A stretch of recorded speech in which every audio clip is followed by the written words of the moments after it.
Hello, everybody. This is Petra. Today I have a wonderful story for you. If you have spent years feeling stuck, this story will speak to you. It's the powerful journey of a woman who shed all the limitations and opens herself to a life overflowing with possibilities, freedom, and becoming.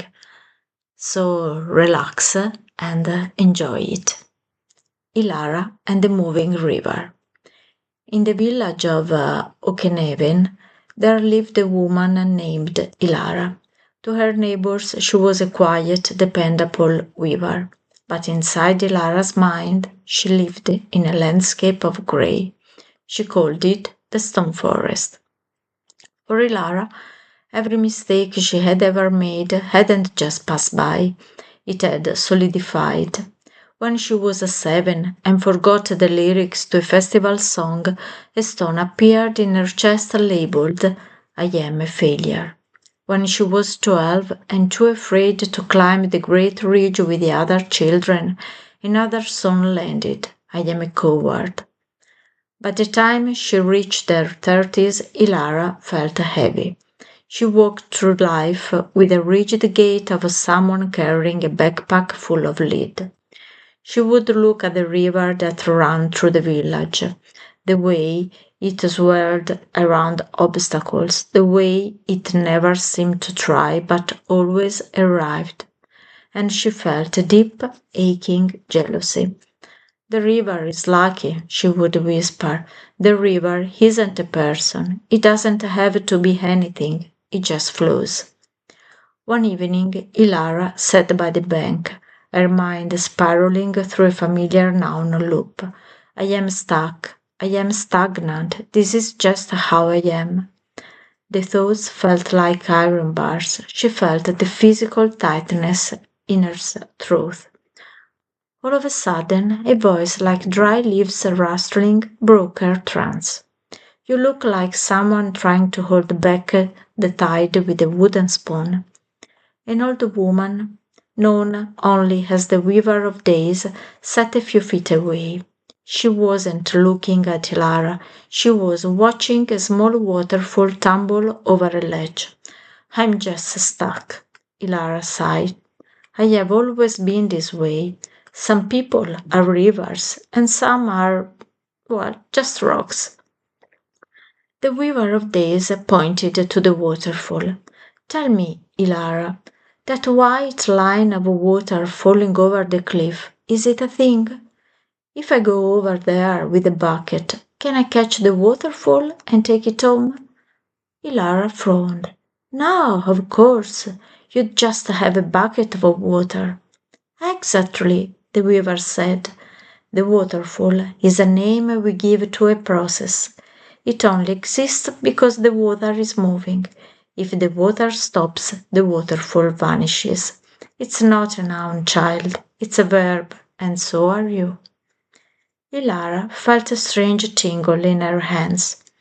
You think you are a collection of stones, the weaver continued, but those stones are just thoughts your brain is thinking. They are actions, not objects. You aren't a coward. You are currently performing the action of a fear. You aren't stuck. You are currently repeating the action of standing still. The weaver gave Ilara a task. For the next 3 days, stop being the person, become the observer. And when a stone appears, don't own it, just watch it. The next morning, Ilaria was at her loom, working on a complex tapestry of deep indigo. She reached for her ink pot, but her sleeve caught the edge.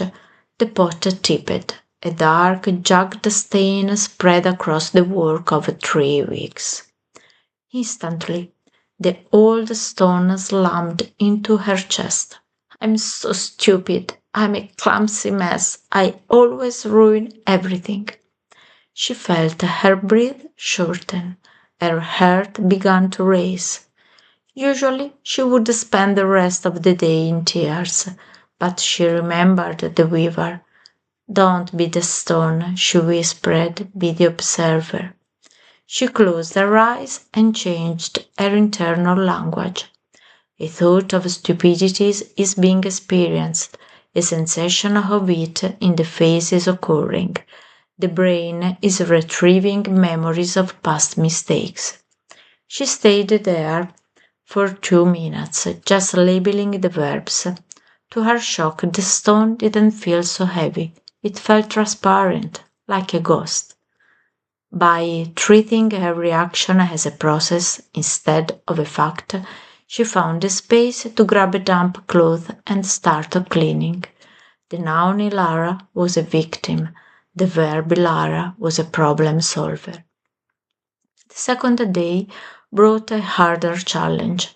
The village elders were discussing a new trade route, and Elara had a suggestion that could save the weavers thousands of gold pieces.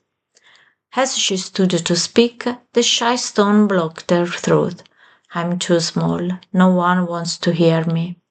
She felt the urge to sit down, but she stepped back into the cinema of her mind. She watched the shy stone as if it were a character in a plane. Ah, there is the smallness program. It's trying to keep me safe by keeping me quiet. Thank you for the protection, but I'm currently experiencing the act of speaking anyway. And so she spoke. Her voice trembled, but she didn't identify with the trembled. The tremble was just a verb, a movement of air and nerves. Her suggestion was accepted. As she sat down, she realized that the shy Hilara hadn't disappeared. She had just wasn't the captain of the ship anymore. On the third day, the deepest stone of all surfaced. I'm not worthy of a good life. This was the stone of scarcity. It made her turn down help, avoid joy, and play small. She sat in the stone forest of her mind and looked at his boulder. It looked ancient, but she looked closer. She saw that the boulder was actually made of millions of tiny moving verbs, passwords from a distant father, old heartbreaks, and cultural whispers. She realized that for 30 years she had been worthlessing. It was an activity she was doing with her mind. She took a deep breath and imagined herself as a river. She didn't try to move the stone. She just flowed around it. She acknowledged it. A feeling of unworthiness is currently flowing through the system. In that moment, the stone didn't break, it dissolved into the water.